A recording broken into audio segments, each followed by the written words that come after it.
let's talk about Venezuela. There's big news that has taken place south of the border. What I would categorize as a soft coup. And it's a soft coup that's, let's say, a slow coup. It's a slow coup that's gaining up speed. The analogy doesn't work using the term soft. Slow works better. That's gaining speed, where the United States is essentially trying to push out the Maduro government or create so much chaos and havoc within the country itself that the country turns into almost like a civil war, in order to get rid of the socialist government of Nicolas Maduro. They're all in at this point. I'm going to give the latest events that are taking place there, but first, before I start the segment, two things. I don't say this on all my segments, but I really want to send a shout out to everybody that helped support this content. You guys are vitally appreciated. I don't say it on every video, but you guys are appreciated. And I'm going to, there are two that I need to read that I didn't get a chance to read because it came through two donations, because it came through Streamlabs. The first one was on the video with Kamala Harris. Allpack, I think this is Balthazar. Breaking the Onion style news. Can't prosecute Harris has asked Mnuchin to be vice president to cater to centrists and Chuck Schumer to be secretary of state. Hashtag Kamala Mnuchin 2020. Hashtag partners in crime. Hashtag losing is fine 2020. Hashtag apartheid, state rights or human rights. Jesus Christ, that's a mouthful. And this one came in on the 22nd. Cheryl, love that you love Bernie and go after the corrupt DNC corporate Democrats that cheated him. Yes, I do. This channel was essentially born in the flames of Sanders' loss, if that works as a turn of a phrase. So yes, Cheryl, that's exactly what I do, and that's what I'm going to keep on doing.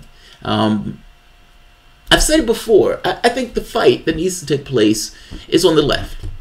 What do you stand for? What do you represent? And is it possible to actually reinstate the Democratic Party or not? And if the answer is not, then what do you try to do in order to get things accomplished from the standpoint of political objectives? And is supporting a corrupt party that essentially cheated your guy the way to go about it, particularly if that corrupt party hasn't changed over the course of the last 20 years, and for the most part has moved to the right and is catered to right-wing interests? You can make a case to say they might have moved to the left on identity issues, but identity issues don't challenge the power structure that is. And from the economic malaise that's taken over the country itself, them not wanting to challenge their donors is key and part of the problem of politics. You know, they wonder why people are disenchanted or why people are cynical of the process. You know, look in the mirror. All right. And somebody just sent one, so thank you. And someone else asked, how much for good Wi-Fi? We're going to find out today. I'm going to consider putting up a Wi-Fi thing up here, a cable up here. There are two things. The computer itself is going to be changed, so I'm going to change the computer out today. And if that doesn't work, then the next step is going to have to be to put Wi-Fi up here. I don't want to do that, but if I have to, that's what we have to do. Happy to help, Jamal. Oh, Gary Curtis. Thanks, man. I appreciate it. Thank you, Gary. But yeah, I'll work it out. In the various locations that we were jumping into, there were some places that had good Wi-Fi. There were some places that sucked. And even being here, there's sometimes this Wi-Fi is rock solid, and there are other times this Wi-Fi sucks. And I got to be honest, I don't know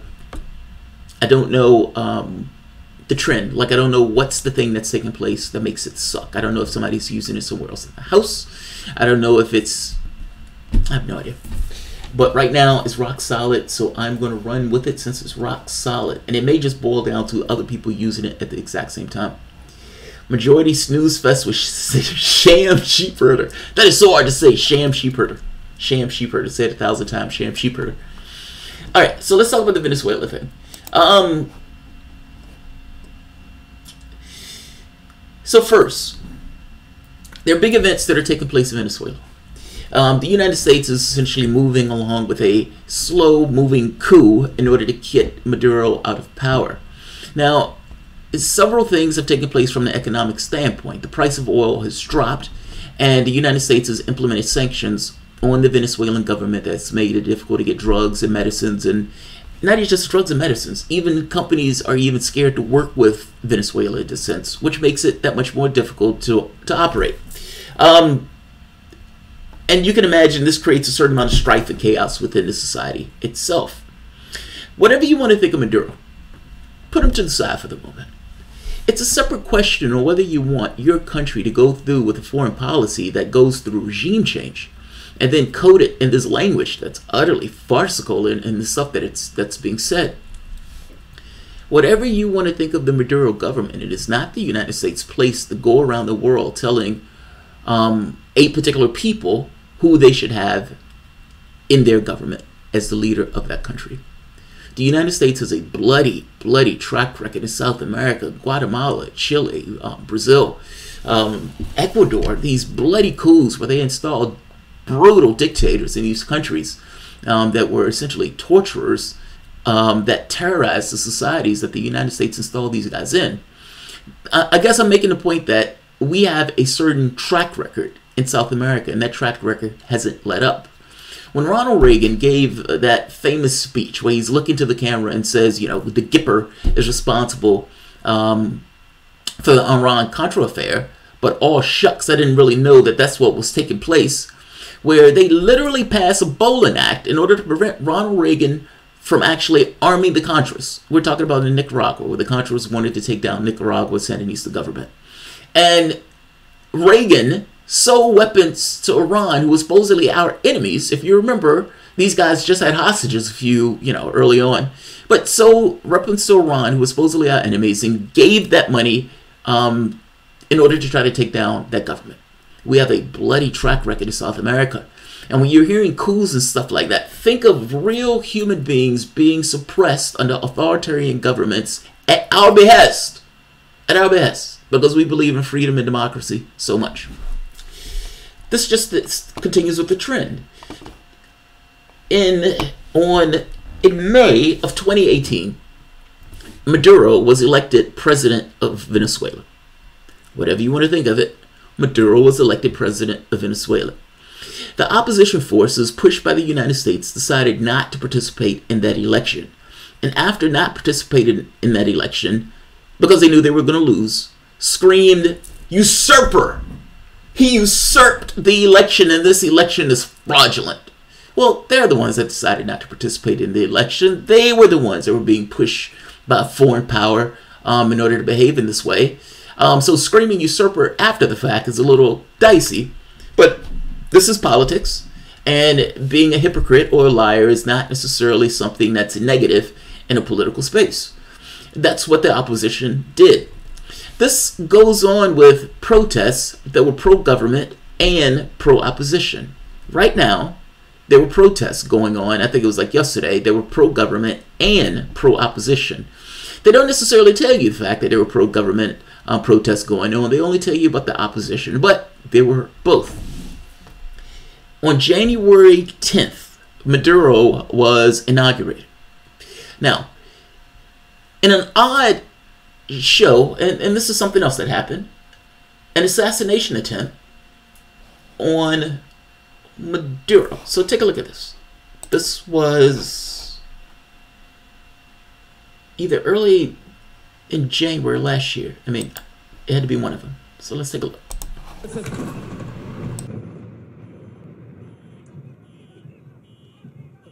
Y necesitamos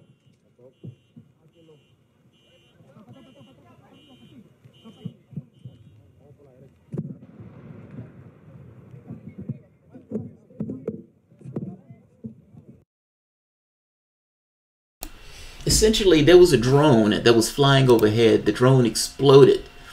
The United States has certain allies in the region, such as Nicaragua, Colombia. Nicaragua may not be on that list, but Colombia is definitely on that list, and Brazil is now on that list. Maduro blamed the United States for this. Now, seeing as the United States has made it its express mission to get Maduro out of office, this is not necessarily an insane proposition to believe that either the United States or other countries with neoliberal governments in South America that were favorable with U.S. policy on this assisted. Meaning it's not insane to say that if the United States has been saying that they were going to take me out of office, then this might be their way of trying to take me out of office. Let's go back in time a little bit. If you remember, Maduro keeps up the Chavez legacy. The United States tried to get Chavez out of office in 2002. In a coup, that coup was only a short-term coup, and that coup didn't necessarily stick. Now, why do I say this is a coup? Am I blaming the United States for something that the United States is just blameless for? I mean, after all, mainstream media is not talking about it in these terms.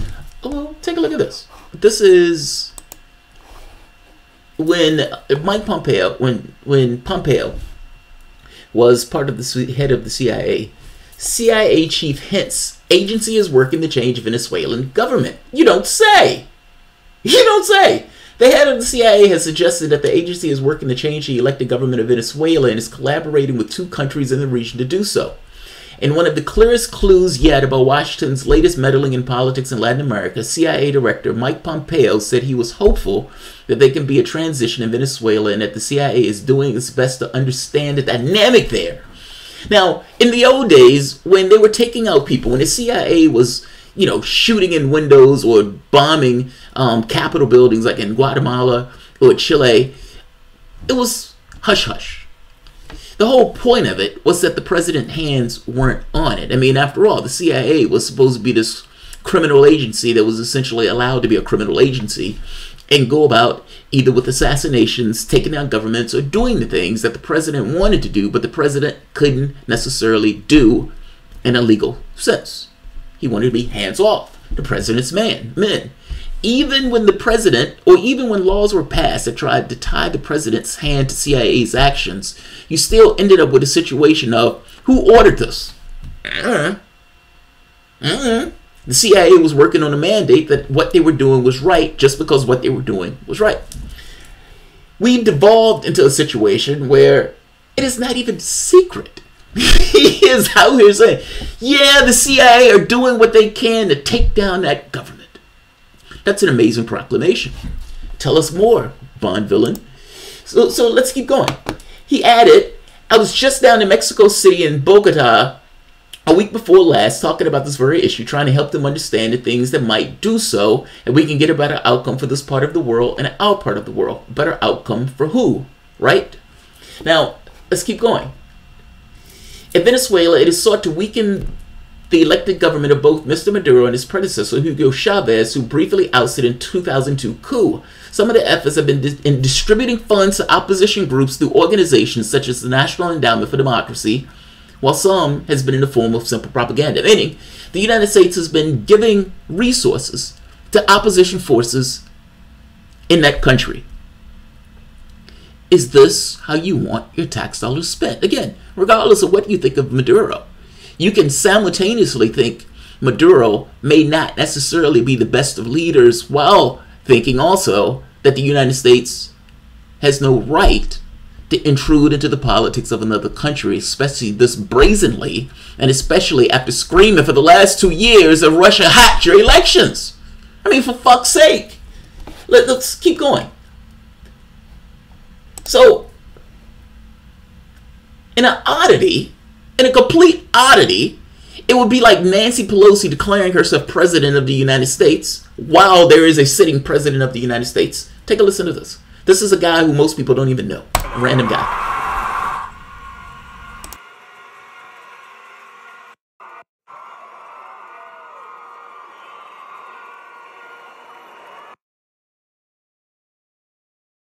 By the way, this is Juan, I think his last name is Guida, if it's pronounced. I don't want to be racist. And his name easily allows itself to be that way. This is Speaker of the House. Not Speaker of the House. I think they call him President of the National Assembly. The President of the National Assembly is right here declaring himself President of Ecuador. President of Venezuela, interim president of Venezuela, despite the fact that Maduro was elected and Maduro was inaugurated on January 10th.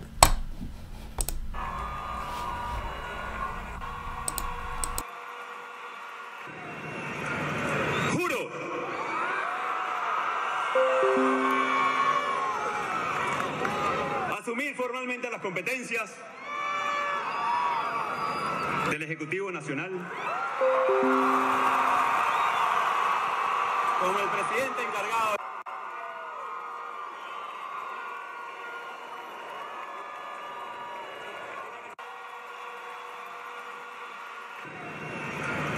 Juro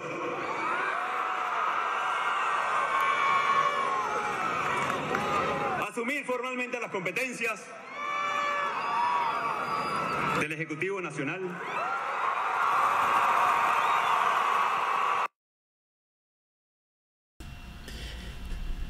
he is declaring himself president of an office he didn't even run for. Like, this is some amazing stuff. Come on. My signal is dropping. There we are. Good.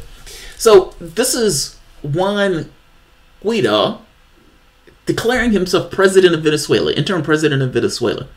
He didn't even run for the office of president.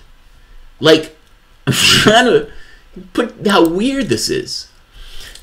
Marco Rubio comes out before he calls himself president and goes on a Twitter storm about Venezuela. So let's see. The most important action the United States can immediately take in Venezuela is to be prepared to work with our regional allies and international community to provide food, medicine, and other humanitarian aid in coordination with President Guaido. Isn't that amazing? It would be like another leader. It would be like Russia saying, we don't accept Donald Trump as president, so we're just going to deal with Nancy Pelosi. It is utter lunacy and nonsense. They've just decided unilaterally to not work with the elected leader of the country and to work with some third-rate guy that most of the public doesn't even know. I find this to be amazing. Secretary Pompeo will be representing the United States today at an emergency meeting with OAS, what is the Organization of America States or something? I forget what it is, but it's it's like South America, North America, on Venezuela. They are actively pushing through regime change. That's what you're seeing. And they're doing so in this odd way. Let's see. And right here. This one too. The United States weighs oil sanctions on Venezuela as it steps up pressure. Well, the oil sanctions are the next step. But look at what's taking place. With street protests against Maduro underway, well, street protests and for and against Maduro, President Donald Trump said that the United States recognized Juan Guaido, head of the opposition-controlled National Assembly Congress, as the country's leader and called Socialist Maduro government illegitimate. Isn't that amazing? Isn't that amazing? In response, Maduro said he was breaking diplomatic relations with the United States and giving U.S. embassy personnel 72 hours to leave Venezuela. I don't blame him. I don't blame him. A country has just ignored your elections. And in ignoring your elections, they've been instigating themselves into your politics in overt ways, either through paying opposition forces or potentially military action, meaning that drone could have been at the behest of the United States. Not to mention pushing these opposition leaders. These opposition leaders are committing treason by definition, working with a hostile government in order to undermine the elected government of the country.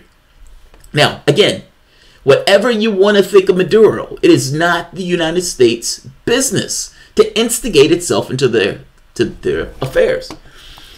Let's see. The United States, however, rejected Maduro's move to cut ties, saying it did not think it had the authority to sever ties and it would conduct relations with the government of Guaido. Isn't that amazing? We're cutting ties with you. Yeah, man, we don't accept your authority. What do you mean you don't accept my authority? I'm the elected leader of this country, whether you like it or not. Well, no, we're going to work with this other third-rate guy. Asked whether he was considering U.S. military action, Trump told reporters, we're not considering anything, but all options are on the table. Let's be honest, Donald Trump is sitting somewhere with his thumb in his ass, and other people are telling Donald Trump what his policy is going to be. Venezuelan opposition sympathizers have begun urging Guaido to assume the presidency since Maduro was inaugurated for a second term on January 10th, following a widely boycotted election last year that many foreign governments characterized as fraudulent. Well, there were other people there viewing the election and they viewed it as clean. Which one? Who knows?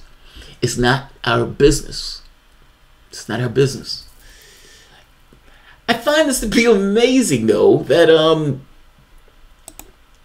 I find this amazing. Like, this is literally a coup in action, and it's being done so in this just odd way of, we're not going to accept the elected leader of this country, we're just going to deal with the opposition guy.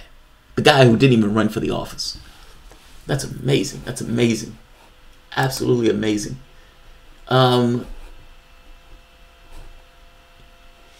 Baltazar, Empire Files did an amazing couple of videos on dismantling both John Oliver's segment on Venezuela and Abby Martin's direct coverage in Caracas. So speaking of Abby Martin, I've sent her an email asking her if she could do a 15-minute spot on Venezuela. She was there. She, had contact. She spoke to the government sources and everything else. If anybody, she would know. I do remember Abby Martin making the point that some of the things were intentionally missing. Like toilet paper missing, or drugs and medicine, but those things in many respects came from sanctions. Any government that took place, unless the sanctions were removed, will face the exact same difficulties that were taking place. But I suspect the sanctions will be magically removed if another government took hold. This is terrorism, or financial or economic terrorism, or economic warfare, or whatever you want to call it. But we've taken the brunt of this country and decided that we are going to topple the government of another country while simultaneously complaining about Russia instigating itself in our political affairs and simultaneously saying that Russia is the one that's invading other countries. I find this to be amazing. I find this to be utterly and entirely amazing. And again, whatever you want to think of Maduro, you can say Maduro is the devil incarnate. What does that have to do with us? What does that have to do with us? Venezuela could have been a valued partner. Chavez made conciliatory gestures and we destroyed him and the nation. Yes, Gardner, agreed. True. Tatsi, flowing water. The opposition buys everything and stashes it in warehouses so that people could do without. And you know what? I spoke to a guy from Venezuela. I had the opportunity to interviewing a gentleman from Venezuela. And I sat there and asked him every question that I could think of. And what it basically boiled down to, his main point was, Western media is putting out an image of Venezuela that is not necessarily fully indicative of reality. The country has its issues, that is true, but Chavez is not the person that the Western media make him out to be. They make him out to be this kind of devil or something, or devil incarnate, this authoritarian dictator and all. The guy keeps winning election after election. He made the point that he was a supporter of Chavez, and he supported Maduro, even though he lived in the United States. And he said the characterization of that country is wildly inaccurate from the standpoint of Western media. So, just saying. Just saying. We've played this game so many times before. We have. And the rhetoric that they're using on this is insane. Like they're talking about freedom and whatnot. They're trying to instigate a civil war. Understand what's going to take place. There are elements of the military that are supportive of Maduro. They've stayed with Maduro. But that doesn't mean it's going to stay that way. And if you get elements of the military that start splintering off and fracturing off, you're going to get a civil war. If you get the police forces to start splintering off, that started going against the military. If the money that's being used to grease the palms are able to create a military force or create enough of a force, you're going to get a civil war. Like, the behavior that the United States is instigating in this country is going to create a humanitarian crisis, which again is trying to instigate either to push Maduro out, which is not going to happen, or for the public itself to flip out and expel Maduro.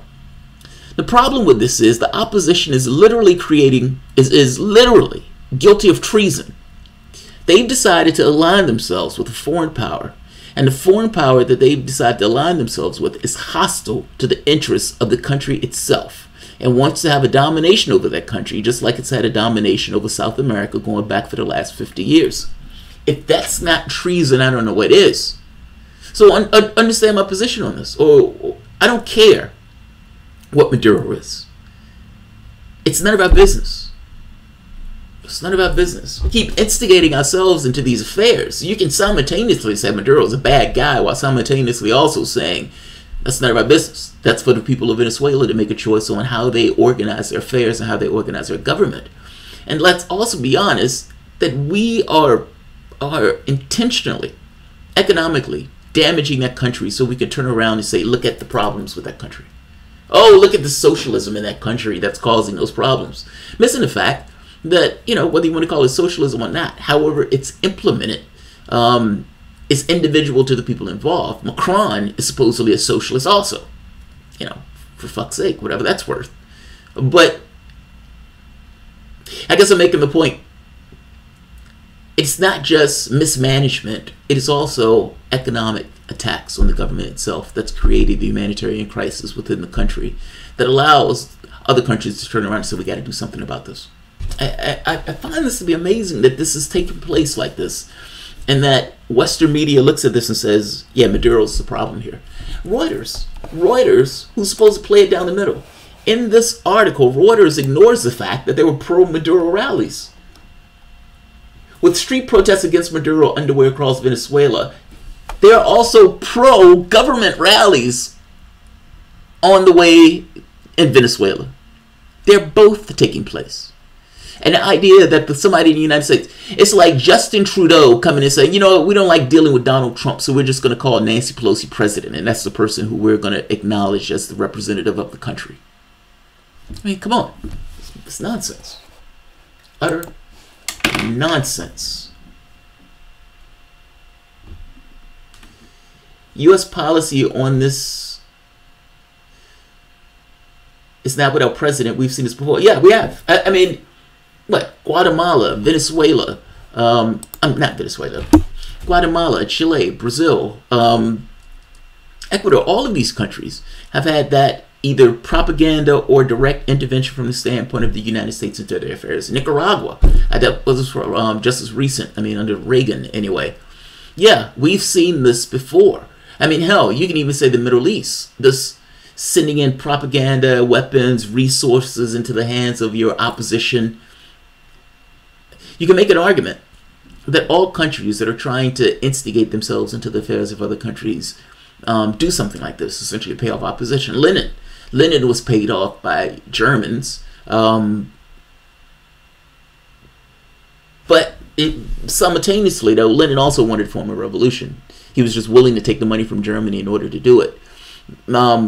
But he was paid off. He was paid off handsomely in order to essentially be a bomb in Russia. They threw him back into the country like a bomb.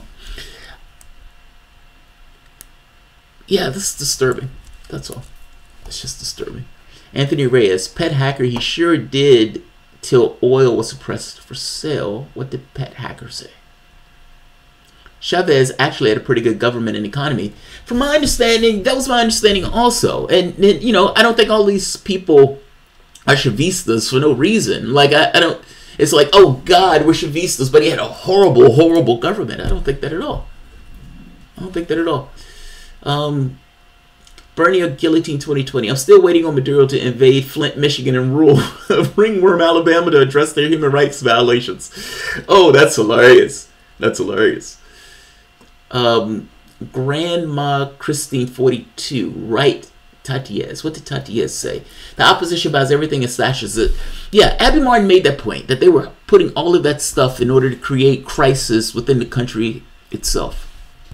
Yeah, I remember that. Video game Vision Quest. The president has total control of the military, so Bernie could end up in a lot of wars if he was in there. This is why I want a green president. I don't know what Bernie would do, if I'm being honest. Yes, they would block everything Bernie tries to do unless he asks us every time he speaks to stand up en masse. You know, when FDR was in office, it wasn't like FDR was able to just get his stuff passed with the snap of his fingers. FDR had opposition even within his own party. Him picking God, I always mess his name up. Henry Wallace. Him picking Henry Wallace was to some degree a declaration of what he was trying to accomplish as vice president. Truman taking Henry Wallace's spot was somewhat of a declaration of what the other wing of the party wanted. FDR was just too weak to back him up on this one. Damn buffering. Yeah, Trudy, this is gonna get fixed hopefully today, maybe even tomorrow. Under Chavez, 80% were lifted out of poverty. Inflation was 2% or lower. Yeah. All right. I'm going to end this one. This one has gone 30 minutes. Charles Pierre, liberals showing the human garbage they are. Their own people need GoFundMe to survive, but let's save these people from a country we know nothing about. Isn't that amazing? You have the United Nations came to the United States and was shocked at the level of poverty that was in the United States. Beyond being shocked at the level of poverty, you have shanty towns, you have areas where people are drinking lead, and even taking all of that out from the standpoint of people who are working. Are their lives better? Are they working more and getting further ahead? Or is it one of those things where they're working more just to survive, just to keep their head above the water? And is that level of vulnerability something that you really want in your society when your society doesn't have to be that way? You have the richest country on the planet. And you have some of these people living in these dire poverty situations. And instead of using those resources for the betterment of the people in the country itself, the resources get used on, $30 billion to Israel. Or, in this case, to give opposition leaders, or, for that matter, coups. Our priorities are massively fucked up. Just saying. You could argue that's how Chavez used oil profits to help his people, was a spit in the face to the United States, because that's their resources. They can't have that. You know, the wild part about that, Citgo. I didn't know Citgo was a Venezuelan company. I did not know that. I also didn't know that Citgo uses some of the oil resources to help some of the people in the United States who can't afford to buy the oil. Who knew? I didn't. That wasn't something I was aware of. Yeah. Darren Levy, Bernie, Tulsi, and Alexandria Ocasio-Cortez are silent. This is a dereliction of duty to their base. They claim to want to end the regime change wars, but not calling out Trump and other establishment Democrats. I agree with you. Yes, I agree with you. A dereliction of duty to their base. Is that true? That's strong, but is it true? Is it the base's responsibility? Maybe I can get behind that. The dereliction of duty, I guess. That part is just so strong. It's like, it is your job to go out there and fight. In this case, it needs to be very clear, though, that the thing they're fighting, it's not for Venezuela per se. It's against the regime change. There's a difference in those things. Whatever Venezuela decides that it wants to do for itself is Venezuela's choice. It is up to them. I don't want my country waging economic warfare on countries. I damn sure don't want them working in regime change operations. I am fully and entirely against those things. It is easy for me to be against those things. In fact, of all the things where I feel I have doubts about, this is the one that I have less doubts about at all, if that makes sense. So I can agree with you on this. It would be nice to hear them say, like, hey, maybe we shouldn't involve ourselves in these regime change wars. Maybe it is for the people of Venezuela to make the choices on what the people of Venezuela want to do. Maybe it's not really freedom when you're creating a situation of chaos.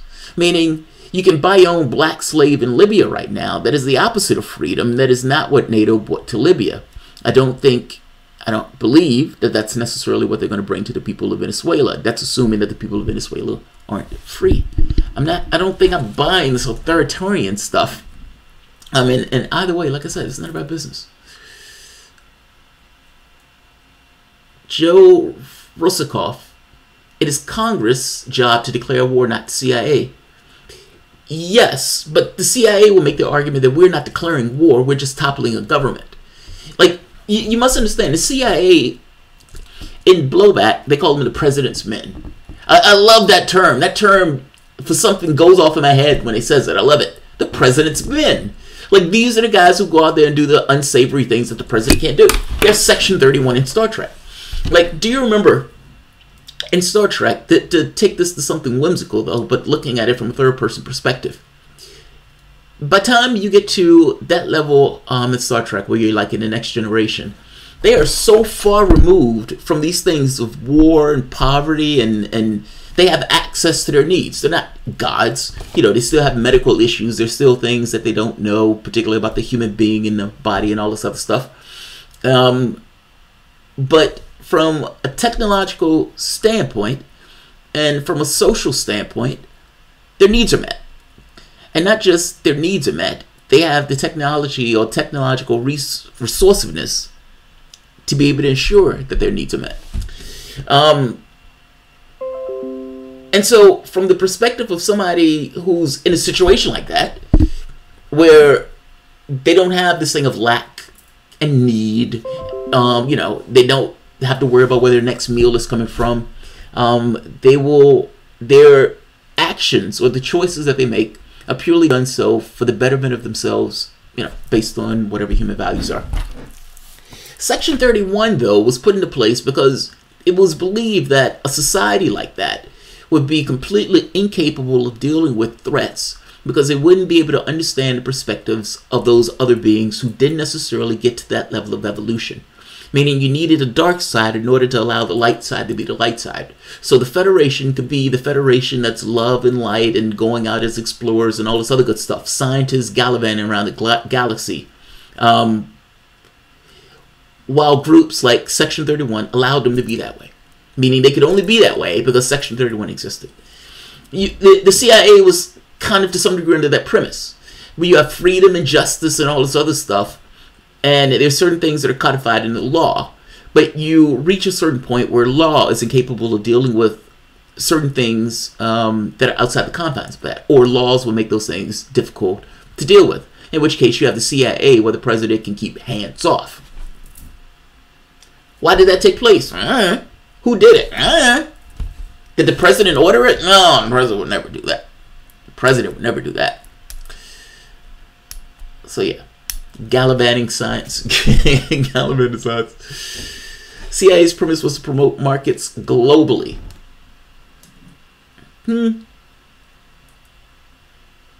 Yeah. I mean, markets is too specific to economics. I agree with you. I agree with you on this.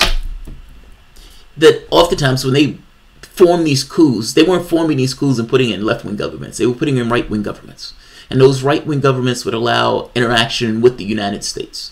But whether it was the CIA's job to do that, I don't know if I agree with that one.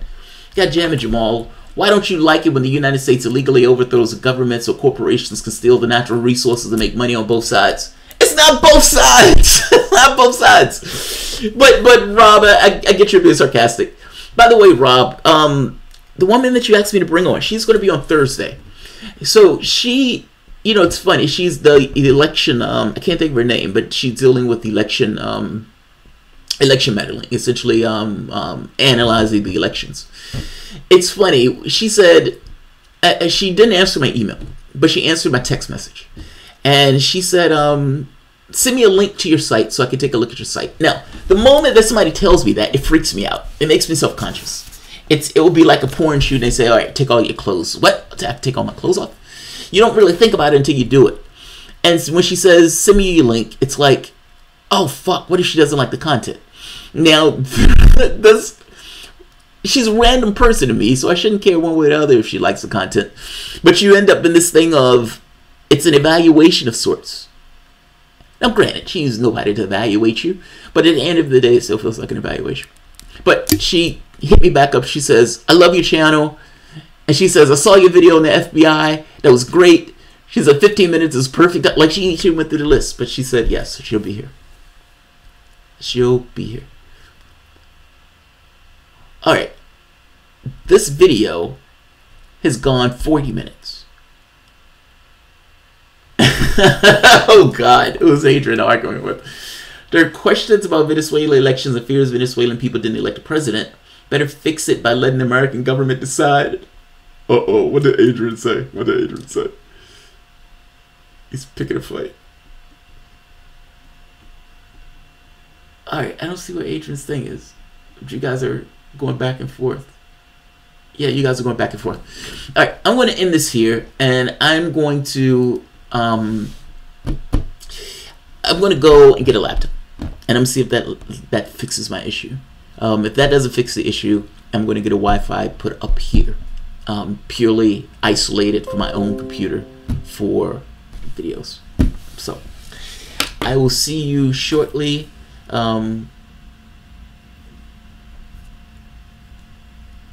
If you enjoy the content, please feel free to share, like, subscribe. You can always support through PayPal or Patreon. Take ZD Flowing Water. Thanks for covering this. Oh, you don't have to thank me for covering this. I saw this bubbling up in the news, and there's this feeling of like it's not our place. Like, it's honestly, it's like,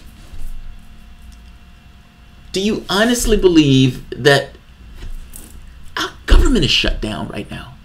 Like, don't understand what we're talking about. Right now, we're going into almost the 30th day of our shutdown. Well, the United States government is partially shut down because the president of this country wants to build an unnecessary border wall. And the Democratic Party told him to kick rocks. Good on them for telling him to kick rocks.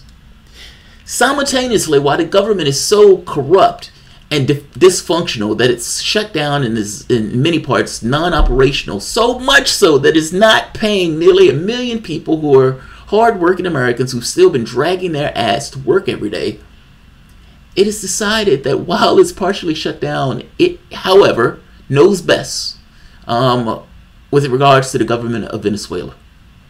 I mean, give me a fucking break. This is insane. Utterly insane. Alright. I'm going to end this here. You know, the wall is political football. C-Card, I get it. I get it. The wall is political football. I've said as much. Trump is doing this purely for his base. But understand, there's a reality to this. That regardless of it's political football. Sometimes things in a political space that we talk about are so... It's like a layer above reality. But that layer above reality has consequences. And in this case, even though it's a political football, the consequence is that there are nearly 1 million people who aren't getting paychecks for nearly a second week. I mean, that's just brutal. The CIA is called a company for a reason. A dingo ate my baby.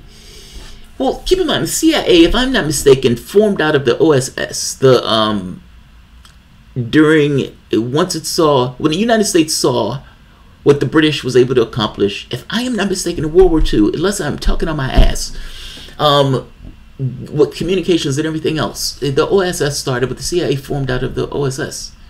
I could be wrong. Jamarl, you dose? I don't know what that means. FBI admits keeping lefties out of office. Yes, both parties are bought by corporations and demonize progressives. Can we call it fascism yet? Oh, I love that. Again, CIA got its real start post World War II. Yeah. 2 weeks without pay sounds like Jamal's pre-stream. I know, right? Oh, that's not funny, Balthasar. That was painful. That was painful. Descendants of slaves. Oh, yes. Yes, I am, Anthony Reyes. My grandmother remembers working. My grandmother remembers working for... My grandmother's, it's like grandmother, either was a slave or remember being a slave. Like it's within generations. We used to have this, we had a school project one time where we had to go and talk to people in our family to see if they could give us information about what was taking place back during the Civil Rights era. Essentially get their perspective of events. It's almost like keeping it as a time capsule. So as people die out, you would have their record of events of what things were like. During that time, I got my grandmother's time capsule of sorts, and I was able to sit down and talk to her, and like shocked about the stuff that she remembers and the stuff that was going on within the context of her lifetime. My grandfather was an angry, I would even go so far as to say evil alcoholic. So there was no getting information from him on that.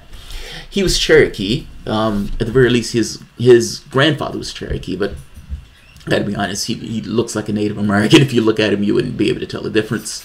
It shows in his features and his, in the ways he looks, his hair and everything. But the answer is yes. My grandmother, on her side of the family, definitely, but my grandfather's side of the family, not so much. So yeah. Department of State, Kathy Lord, DOS. My great-grandmother was born in 1925. Oh, she was during the First World War, or right immediately after the First World War. Wow. Wait, is that right? No, that's wrong. The First World War was 1914. That was the space of the 20-year peace. Fuck, you're gonna make me look this up. I think it was 1914. In fact, I know it was 1914.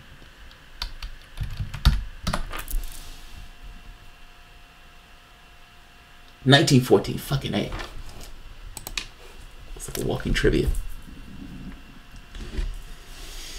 Essentially, the U.S. gives visas. Daddy born in 03. No way. Wow. Yeah, 1914. That's it, Garden. You're wow. Like I'm always amazed that I have family members or friends of family that were born like 100 years. Like Miss Jane, I think she's almost like 100 and something years old. And you think about what took place over the context of her life, like the changes that were taking place. If I'm not mistaken, like aviation, think of the internet, for fuck's sake, dating services, cursing, teenagers having sex on television, like being called Negro or colored. Like some of that stuff is amazing, man. That stuff is amazing.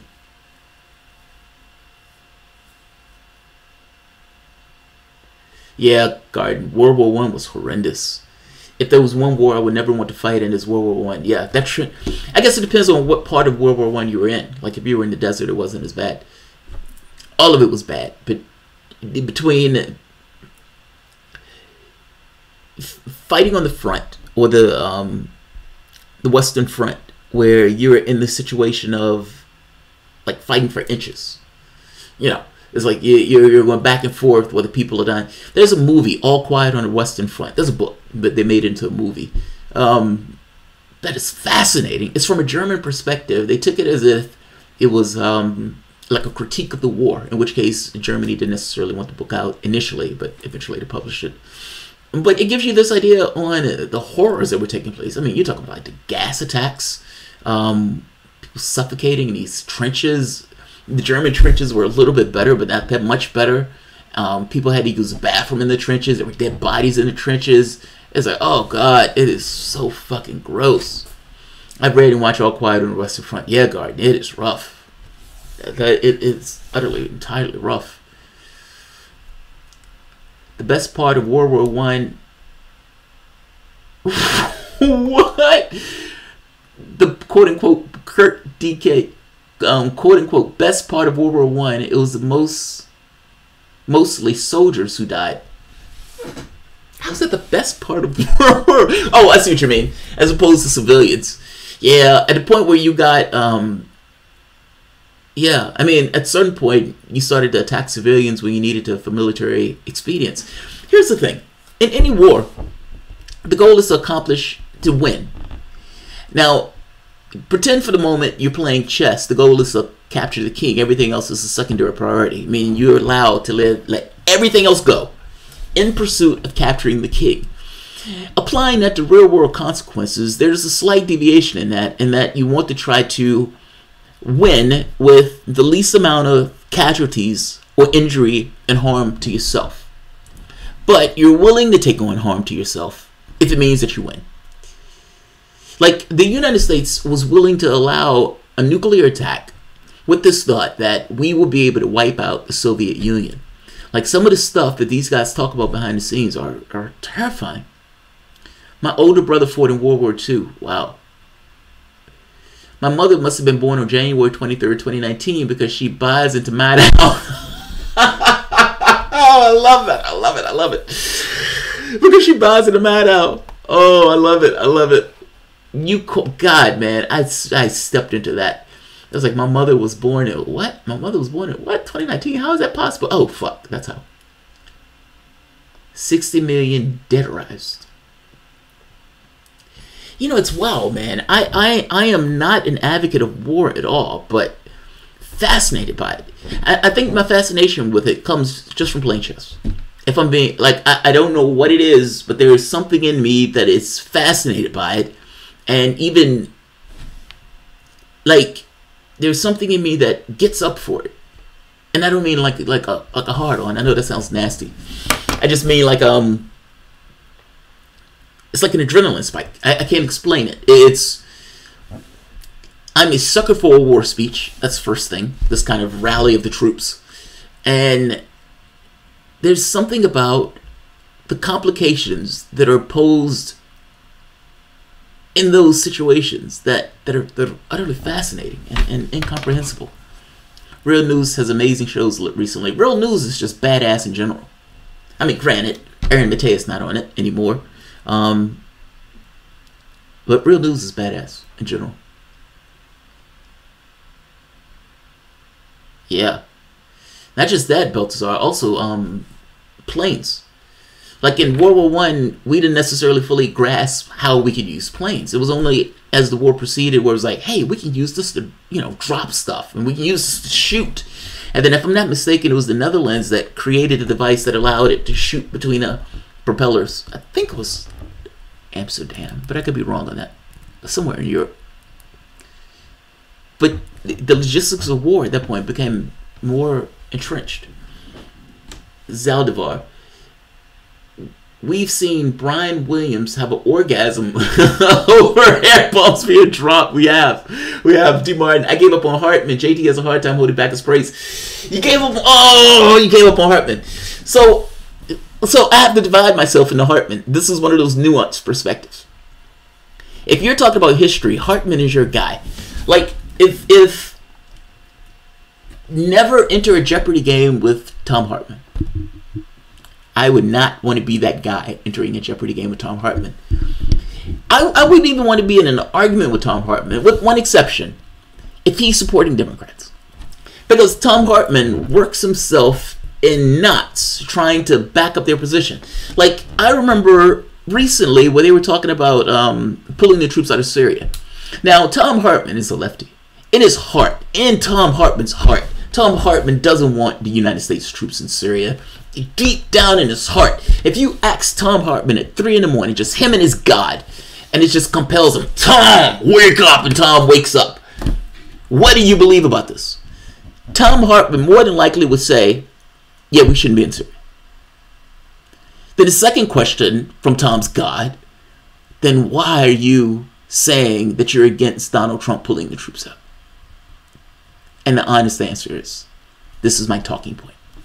And fact of the matter is, even in that, Tom Hartman, in that statement that Tom Hartman made that day, he was like, I'm not really for troops being in Syria, but we shouldn't be taking them out. This two-step. So D. Martin, I feel you, but don't give up on Tom Hartman.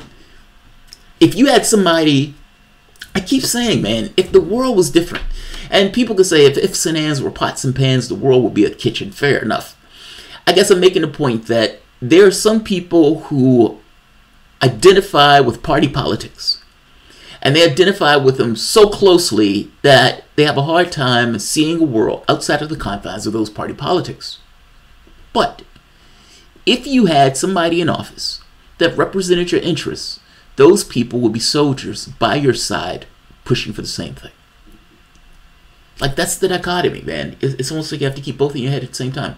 Confessions of an Economic Hitman, that was a damn good book, and his lectures are awesome. Stefan S. I know you're talking about. His lectures are awesome. Documentary of the U.S. and Venezuelan relations gives a lot of context on how Venezuela ended up and where it is now. Trudy. The rest of the show had me agreeing. Then he talked about what great work Maddow was doing. Madcow was doing. I never said Maddow was doing great work. What are you talking about? Oh, you're talking about Tom Hartman. You talking about Hartman? You talking about Hartman? Booty. Oh, you guys are hating on Hartman. Hartman, look. Hartman has gotten hard to watch. So I was somebody, I think this was when Sanders was running, and Hartman had gotten really defensive. Like, he had gotten really brutal in the way he engaged with people. I knew some corporation would profit from bringing home the troops. Yes, Hartman, yeah. Anthony Allen, oh, thank you, Anthony, I appreciate it. Yeah, I keep saying, man, Hartman was my...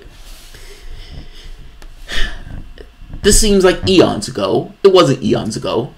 But Hartman, Cedar, Maddow, Oberman, particularly Oberman. And Oberman, I would say, probably cut the worst. Like, Cedar, fair enough. You know, he is what he is. He's a creature of the Democratic Party. And even though he may push to the left somewhat, at the end of the day, he would always tell you, vote Democrat, and you push the party line. Is what it is. You know, he works on MSNBC. You can understand where he's coming from. Rachel Maddow, fair enough, Bush was in office, so it's easy to be a lefty when you have a neocon in office.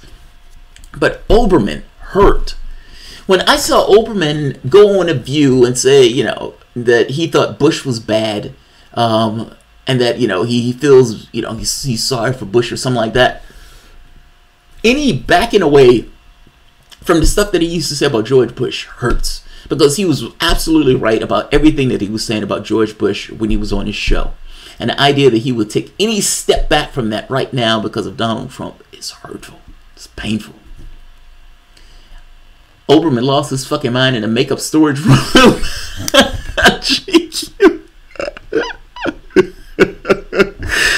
I don't know why that's funny to me. I think it's in a makeup storage room. I think that's the part. It's the makeup storage room that makes that work.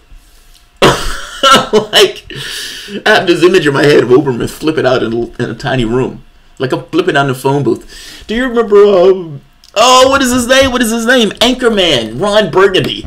Where he's like, I'm in a booth of pain and rage or something. He was saying he was flipping out in a phone booth. That's what it puts me in mind of.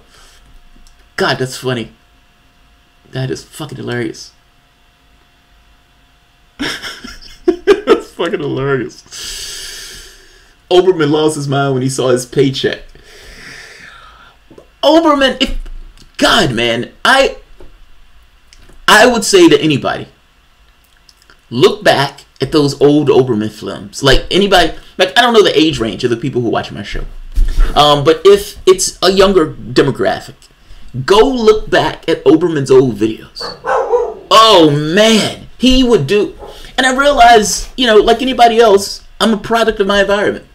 And so I realize I take certain things from his shows and appropriate it, even though I don't realize that I'm appropriating those things. It just kind of comes out. Oberman used to be fire and fury and rage, and he used to do these special comments, and he would be balls out, like unhinged. Is the right word for it. Unhinged wouldn't be strong enough. Like, you know, those type of videos. It was fucking amazing to watch. He's on national television going balls out at the president of the United States, and he's right. It's not, you know, some nonsense stuff. He was right. But not now. Not now. The next turn, do you think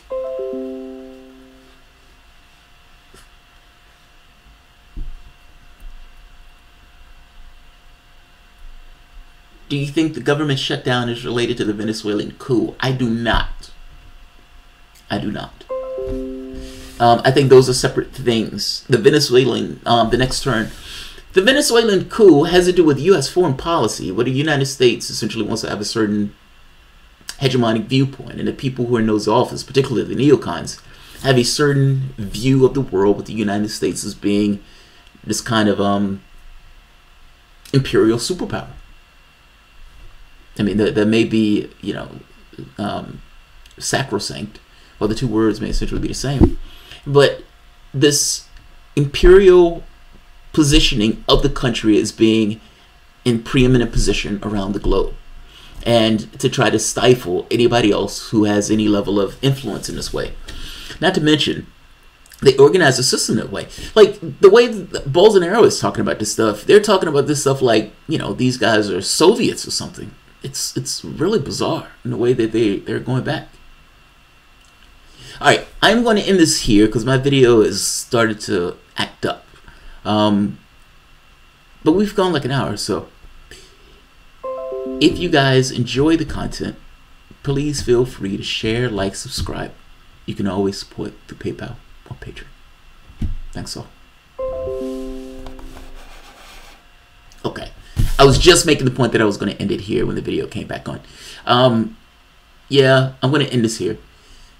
Jamal had better than when he was outside the States. Yes, I did. I am going to end this here, and like I said, I'm going to get another computer, and I'm going to see if the issue is the laptop or if the issue is the internet access. I need another laptop anyway, so I'm going to go ahead and put through the investment. I'm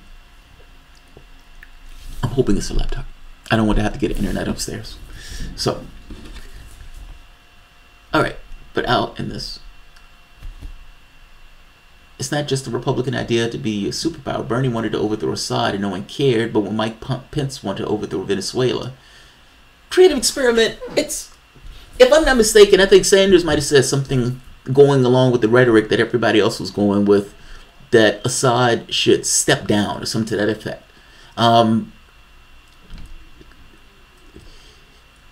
By the same token, Sanders has also come out saying, you know, that the activities of the United States in Yemen and even to some degree in Syria are illegal.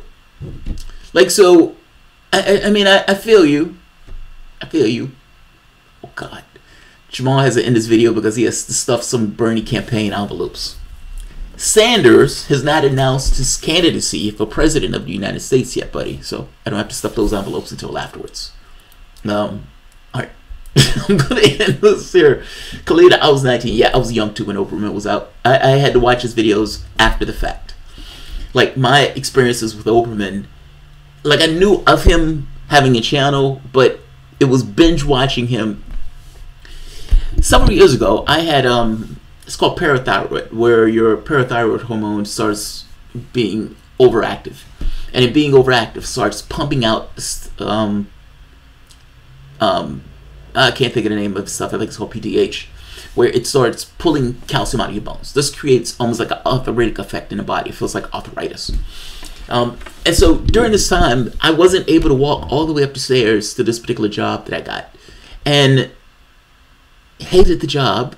And I ended up, they sent me downstairs for something. It was like, all right, if you can't make it upstairs, you can just sit downstairs. Now, this separated me for the entirety of the group and created a disconnect between myself and the rest of everybody else. And I ended up binge watching news. Like, it's like while you're working, instead of listening to music, to have news, be it commentary, be it lectures, be it historical stuff. Like, and you do this for like months and on end. You'd be surprised how much shit you start retaining, and then start looking up, and you start getting a historical context on your events. Oberman was one of those people that helped kick that process off. His old videos were amazing. His old videos were amazing. Alright, let me end this. If you guys enjoy the content, please feel free to share, like, subscribe. You can always support through PayPal or Patreon. And guys, I want to say again, I really do appreciate all the support for the channel. Thank you very much.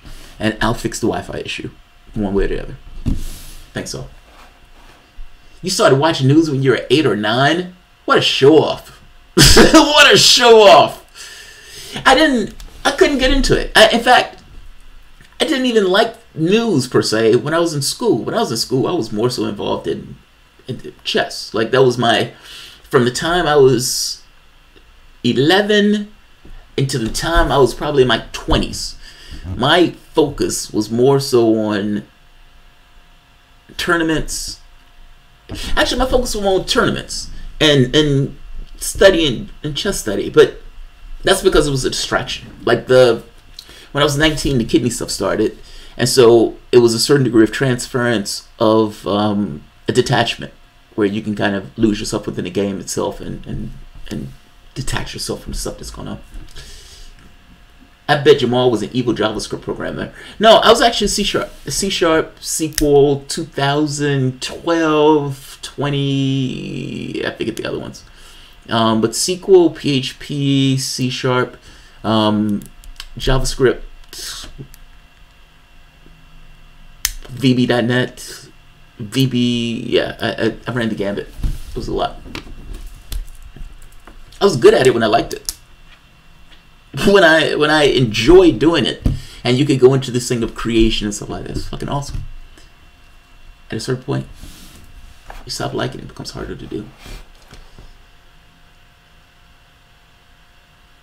Jimmy Dore questioned the Justice Democrats takeover, and apparently got attacked by Cal supporters. No way! No way! No way! Wow, that's messed up. Jamarl, you should get Jenk on the show. Jenk would never come onto the show. Trudy, I've always been political, but I haven't always been woke. I've had periods of sleeplessness, though. You know what's funny, Trudy? I don't think I was political before. In fact, I was apolitical. That said, I was apolitical and voted for Ralph Nader. It was there. It was there. Like it was like there's something lurking in you, where if you're voting for Ralph Nader, there's this kind of subconscious thing of I like this guy. I like this guy better. So, all right, I'm gonna end this. Damn, J, your internet sucks. Yes, my internet sucks. So I'm gonna upload the original of this video, so the video wouldn't necessarily suck and it'd be on point. And right now, I'm gonna go and try to get this fixed. So. I'll see you either later this evening or tomorrow, depending on how long it takes to get this resolved and get the software onto the new computer. Thanks all. I'll see you shortly. Well, I'll see you guys in a few. Oh, by the way, I have an environmentalist. At least I think he is. I need to check to see if he's still coming on to the show. But I have a gentleman from... Oh, what is it called? What is it called? Oh, Extinction Rebellion. Extinction Rebellion is that outfit that's been protesting and it's been, if I'm not mistaken, getting arrested to protest the environmental degradation of our planet, and these guys just letting the planet burn. So he's going to be on the show tomorrow at 5 p.m., I believe. I need to check the time on that, but I think it's like 5 something. Tomorrow's a treatment day, so that's going to suck, but it is what it is. Election integrity person is going to be on the show on Thursday. I can't think of her name. I'm sorry. I'll look it up and I'll give it once we get a little closer to the date. This is at the end of the video, so I'm not sure how many people are going to see this. And I'm trying to think, is there anything else? I've requested Abby Martin come on to the show. Of course, Sam Cedar always has an open invitation on the show. He's never going to take it. And I think that's it. So, I'm this here. Alright, guys. You all have a good one. Surprised Jamal hasn't talked about AOC's appearance on Colbert. So I have I've saved the Twitter thing for it. So I do have I have it in my queue that I was going to talk about. So don't worry, it's there. Thanks all. See you shortly.